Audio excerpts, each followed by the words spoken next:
అలాగే my dear my needs customer base family members and daddy's, మరొక ముఖ్యమైన విషయం, మనకి కస్టమర్స్ ఎంత పెరుగుతారో, కస్టమర్ బేస్ ఎంత పెరుగుతుందో దానివల్ల ఎన్నో ఉపయోగాలు ఉంటాయి. ఆ ఉపయోగాలు ఏంటో ఇప్పుడు నేను చెప్తాను. వీటికి క్షుణ్ణంగా పరిశీలించండి. నేను ఒక స్ట్రాటజీలో వెళ్తున్నాం, ఒక ఆలోచనతో చేస్తున్నాం. కొంచెం జాగ్రత్తగా గమనించండి. ఇప్పుడు కస్టమర్స్ ఎక్కువగా ఉండడం వల్ల ఎన్నో ఉపయోగాలు చూడండి. అంటే కస్టమర్ బేస్ లేకపోతే మనం అనుకున్న స్థానాన్ని మనం వెళ్ళడానికి లేట్ అవుతుంది, ఆగిపోద్దాను లేట్ అవుతుంది. ఇప్పుడు అనుకున్నట్టు వస్తే ఏమవుతుందో చెప్తాను చూడండి. ఇప్పుడు కస్టమర్స్ అలా పెంచుకుంటూ పోవడం వల్ల, అంటే మనం నెల రోజుల తర్వాత మనం కస్టమర్ యాప్ అలాగే వెండర్ యాప్ ఇద్దాం అనుకున్నాం. ఎందుకు అలాగంటే ఇప్పుడు నేను మీకు ఒక విషయం చెప్తాను చూడండి. కస్టమర్స్ పెరుగుతూ ఉండడం వల్ల అరే మై నీడ్స్ అనే ఒక యాప్ వస్తుంది. అది మన అమెజాన్, ఫ్లిప్కార్ట్, స్విగ్గీ, జొమాటో లాంటిది. ఇది ఓలా, ఓయో లాంటిది ఎలా పనిచేస్తుందో అలాగే పనిచేస్తుంది ఇది అని ముందు జనాల్లోకి వెళ్తుంది. ఆ జనాల్లోకి వెళ్ళడం వల్ల కస్టమర్స్ ఎక్కడిస్తారు షాపు అనే దాని మీద ఆల్రెడీ స్టార్ట్ అయింది, అది ఇంకా పెరుగుతుంది.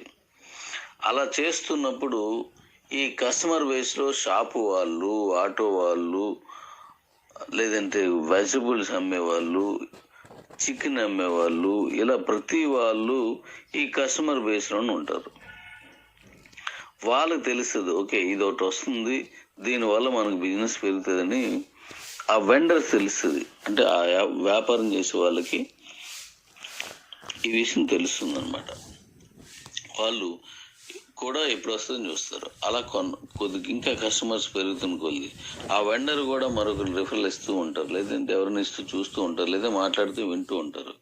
కాబట్టి నా షాపుని లేదా నా వ్యాపారాన్ని కూడా దీంట్లో పెట్టాలని ఆలోచనకు వస్తాడు. అంటే దీని తర్వాత కస్టమర్స్ ఇంకా పెరుగుతుంటారు. కాబట్టి అప్పుడు నేను నా షాపును కూడా ఇంత పర్సెంటేజ్, ఉదాహరణకు 5% అనుకున్నాడు ఆయన, ఇంకా పెరుగుతున్నాడు 10% అనుకుంటాడు, ఇంకా పెరుగుతుంది 20% అనుకుంటాడు, ఇంకా పెరుగుతుంది 30% అనుకుంటాడు. అంటే కస్టమర్స్ ఎక్కువ అవుతున్న కొద్ది ఆ మొత్తం కస్టమర్ నుంచి ఎక్కువ వ్యాపారం చేసుకోవాలని వాడు ఒక నిర్ణయానికి వచ్చి తను ఎంత ఇస్తే బెటర్ అవుతుంది, ఎంత ఇస్తే నా పక్క షాపు కాకుండా నా దగ్గరికే వస్తారు, వాడు 10 ఇస్తే నేను 15 ఇచ్చినప్పుడు నా దగ్గరికి వస్తారు కదా అని వెండర్ కూడా తన ఆలోచన సరళిని మార్చుకుంటాడు. దానివల్ల మనం ఎప్పుడైతే వెండర్ యాప్ ఇచ్చి వెండర్ రిఫరల్ ఇచ్చామో వెంటనే మనం వెళ్ళి చెప్పిన వెంటనే మై నీడ్సా నాకు తెలుసు, అది సరే అయితేనండి, మీకు ఎక్కువ శ్రమ లేకుండా వాడికి ఎక్స్ప్లెయిన్ చేసి చెప్పకుండా నాకు ఇంత పర్సెంటేజ్ ఇస్తాను, నా పేరు రాసుకోండి అనొచ్చు. లేదంటే తనకు తానుగా మీ తాలుగా దీంట్లోనే ఉంటాడు కాబట్టి, మీ ఎక్కడో ఒక దగ్గర మీ లింక్లోనే ఉంటాడు కాబట్టి అక్కడి నుంచి వాడే ఆ ఫోల్డర్ని ఓపెన్ చేసి వాడు జాయిన్ అయిపోవచ్చు వెండర్గా. అంటే మనకి శ్రమ తగ్గుద్ది అనమాట. దీని మీద ఈజీ ప్రాసెస్ అయిపోతుంది. అయితే ఇలా వెండర్స్ ఎక్కువ మంది రావడం, వెండర్ పర్సెంటేజ్ ఎక్కడం వల్ల మనకు ఉపయోగం ఏంటంటే, వెండర్ పర్సెంటేజ్ పెంచడం వల్ల మన దగ్గర ఈ రివార్డ్ కాయిన్స్ మనం ఎక్కువగా వాడుకోవచ్చు. అంటే మన కాయిన్ని పంపించుకోవచ్చు, అందుకే వేగంగా కాయిన్స్ సేల్ అయిపోతుంది. ఇది మొదటిది. రెండవది, ఇది ఎక్కువగా పర్సెంటేజ్లు రావడం, ఎక్కువ షాపులు రావడం వల్ల మనకి ఇన్కమ్ పెరుగుద్ది బాగాన. అంటే 1%లో వచ్చే ఇన్కమ్ కంటే 10%లో ఎక్కువ వస్తుంది. అంటే 10 రెట్లు పెరుగుద్ది. 20%లో 20 రెట్లు పెరుగుద్ది. 30%లో 30 రెట్లు పెరుగుద్ది. అంటే ఆ పర్సెంటేజ్ పెంచడానికి దోహదపడుతుంది. అలాగే ఫెస్టివల్ బోనస్, మనం ఏదైతే మనకు నచ్చిన ఫెస్టివల్ బోనస్ అన్నామో ఆ ఫెస్టివల్ బోనస్ని కూడా చాలా ఎక్కువగా పొందడానికి ఛాన్స్ ఉంటుంది. మనకి ఇన్ని ఉపయోగాలు ఉంటాయి అన్నమాట. ఆ ఫెస్టివల్లో మన ఇంట్లో ఇద్దరు ఉంటే ఇద్దరు కాదు, 2 పండుగలు, లేదు 3 ఉంటే 3 పండుగలకి, 5 ఉంటే 5 పండుగలకి రాసుకుంటారు మీరు. అంటే ప్రతి పండగకి మన మై నీడ్స్ నుంచి మీకు చాలా యూజ్ఫుల్ అవుతుంది అది వాడుతూ ఉండడం వల్ల. ఇలా అనేక రకాల ఉపయోగాలు ఉంటాయి అన్నమాట దీంట్లో. అందుకని కస్టమర్ బేసే ఇంపార్టెంట్, షాపులు ఇంపార్టెంట్ కాదు. అది ఎప్పుడు కస్టమర్ బేస్ పెంచి ఈ 1 month తర్వాత మనం ఏది ఇస్తున్నాం దాంట్లో చూసుకుందాం అంతా. ఓకే డాడీస్, ఇది ఒకటి. మరొక విషయం ఏంటంటే, మీకు చిన్న ఎగ్జాంపుల్ చెప్తాను. ఒక షాప్ దగ్గరికి వెళ్ళి మైనిట్స్ పెడతారా అని అడిగిన, మైనిట్స్ మీ దగ్గర ఉన్నదా అని అడిగిన. పెడతారా అంటే మాకు ఎందుకయ్యా అని అంటాడు. లేదు మైనిట్స్ ఉందా అంటే నాకు తెలియదయ్యా అంటాడు. కానీ నేను ఇప్పుడు ఒక చిన్న ఎగ్జాంపుల్ చెప్తాను, ఇది ఎలా ఉంటుంది చూడండి. ఓ పల్లెటూరు తీసుకున్నాం. సిటీ అనేది మామూలుగా సిటీలో ఓకే, మరి పల్లెటూరులో కూడా ఎలా ఓకే అవుతుందో నేను చెప్తాను చూడండి. ఒక షాప్, కిరాణా షాప్కి వెళ్ళి ఒకరు, కుంకుమ పువ్వు ఉన్నదా మీ దగ్గర, మాకు మా కోడలో మా పాపో ప్రెగ్నెన్సీ కన్ఫర్మ్ అయింది కాబట్టి కుంకుమ పువ్వు వాడాలనుకుంటున్నాను అన్నారు అనుకోండి. అంటే అప్పుడు అసౌకర్యం, నా దగ్గర లేదు అంటాడు. మళ్ళీ కొద్ది రోజుల తర్వాత మళ్ళీ ఇంకోటి వెళ్ళాడు అనుకో, మళ్ళీ అడిగాడు, ఇక్కడ పెద్దగా వాడరమ్మా అంటాడు. మళ్ళీ తర్వాత ఇంకోటి వెళ్ళాడు అనుకోండి, అది మన దగ్గర లేదంటాడు. అలా పెరుగుతున్నారు అనుకోండి. అరే ఈ కుంకుమ పువ్వు అనే బిజినెస్ చాలా బాగున్నది, మరి చాలా మంది అడుగుతున్నారు కాబట్టి నేను అది తెచ్చుకొని పెట్టుకోవడం వల్ల నాకు బిజినెస్ అవుద్ది, లాభం వస్తుంది అని వెంటనే కుంకుమ పువ్వు తీసుకొచ్చి పెడతాడు. అంటే ఇక్కడ ఏమర్థం, కస్టమర్ ఉంటే ఏ వస్తువుని అమ్మడానికి సిద్ధంగా ఉంటాడు వెండర్. షాప్ అయినా కస్టమరు పెరుగుతున్న కొద్ది, ఒక వస్తువుని అడుగుతున్న కొద్ది, లేదా ఒక విధానాన్ని కోరుకున్న కొద్ది, మై నీడ్స్ అనేది మీ దగ్గర ఉందా మీ దగ్గర ఉందా మీ దగ్గర ఉందా అంటున్నప్పుడు ఆటోమేటిక్గా వాడు కనెక్ట్ అయిపోతాడు. అంటే ఇక్కడ అర్థం ఏంటి, కస్టమర్ బేస్ ఇంపార్టెంట్. ఒక రైతు ఉన్నాడు, తను పొలంలో పండిస్తూ ఉంటాడు వెజిటబుల్స్ అనుకోండి. ఆ మార్కెట్లోకి వెళ్ళినప్పుడు లేదా సంతలోకి వెళ్ళినప్పుడు అక్కడ అందరూ బీరకాయలు బెండకాయలు తెచ్చారు, ఒక్కడే వంకాయలు తెచ్చాడు అనుకోండి. ఆటోమేటిక్గా వంకాయలు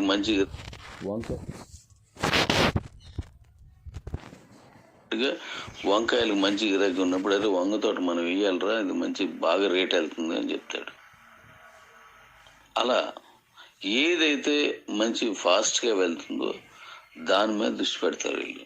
కాబట్టి కస్టమర్ అంటే కొనే వాళ్ళు ఉంటే ఏదైనా సరే తీసుకొచ్చే వెండర్ ఉంటాడు. వెండర్స్ ఉన్నప్పుడు కొనేవాళ్ళు పెరుగుతారు. మరి ఆ వెండర్స్ రావాలంటే మనం ఏం చేయాలంటే కస్టమర్ బేస్ని బాగా పెంచాలి. ఇక్కడ మనం రేటుతో సంబంధం లేదు, అది తక్కువ రేటు ఉన్నా ఎక్కువ రేటు ఉన్నా. ఇప్పుడు వెజిటబుల్ ఉంది, తక్కువ రేట్లు పడిపోయి, లేదు అదే వెజిటబుల్లో పంట లేదు, రేటు ఎక్కువ పెరిగిపోయింది, దీంతో మన సంబంధం లేదు. ఎందుకంటే ఎంత రేటు ఉంటే అంత రేటుకి మనం కొనుక్కుంటాం. కాబట్టి మనకు అన్ని ఫెసిలిటీస్లోనే ఎక్కడ ఇబ్బంది రాదు. మనం హ్యాపీగా మన వ్యాపారాన్ని మీరు చేసుకోవచ్చు. మీకు రావాల్సిన లాభం కానీ, బోనస్ కానీ, మన కాయిన్ యూటిలిటీ కానీ, మన రివార్డ్ కాయిన్స్ కానీ ఏది మన దగ్గర ఆగదన్నమాట. అందువల్ల కస్టమర్స్ని పెంచడం మీదే దృష్టి పెట్టాను. కొద్దిగా సహకరించి మనందరం కలిసి వెళ్తే డెఫినెట్లీగా పాత ప్రశ్నలకు కూడా కొత్త వ్యాపారంలో అన్ని సమాధానాలు దొరికిస్తాయి. వాటి మీద అన్ని క్లియర్ అయిపోతాయి, చక్కగా ముందు నడుస్తుంది. Okay daddies, so customer base important. ఈరోజు మీరు ఏదైతే కస్టమర్ని పెంచుకున్నారో ఇదే మీ లైఫ్ టైం ఉంటుంది. మై నీడ్స్ అనేది కొన్ని రోజుల తర్వాత మార్చిలాగా ఆగిపోదు, ఫర్ ఎవర్ గ్రీన్, అది ఎప్పుడు వెళ్తూనే ఉంటుంది. కానీ ఇప్పుడు ఎక్కువ మందికి మనం ఎప్పుడైతే మనం రివర్లు ఇచ్చి మన డౌన్లైన్లో 25 లెవెల్స్ ఫిల్ చేసామో లైఫ్ టైం డబ్బులు వస్తూనే ఉంటాయి. ఒక 1 month తర్వాత 2 months తర్వాత అంటే ఇంతమంది దొరకరు. కాబట్టి త్వరపడి చేసుకెళ్ళిపోతాం. Thank you daddy's. మరో ముఖ్యమైన విషయం ఏంటంటే, మన గ్రూపులు కిబో గ్రూపులు ఉన్నాయి, వాటిని మై నీడ్స్ గ్రూప్స్గా మార్చుకోండి. నాకు పంపించిన ఈజీ అవుతుంది అనమాట. అలాగే మధ్యలో ఇక్కడ కిబో అనే పదం మళ్ళీ బ్రాకెట్ హోల్డ్ చేసి కొంతమంది పెట్టారు.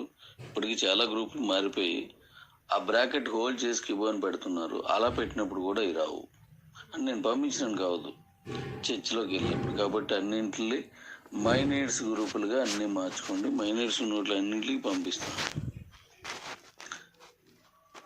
అలాగే అమ్మీ ప్రొఫైల్లో కూడా వాటిని పెట్టుకోండి.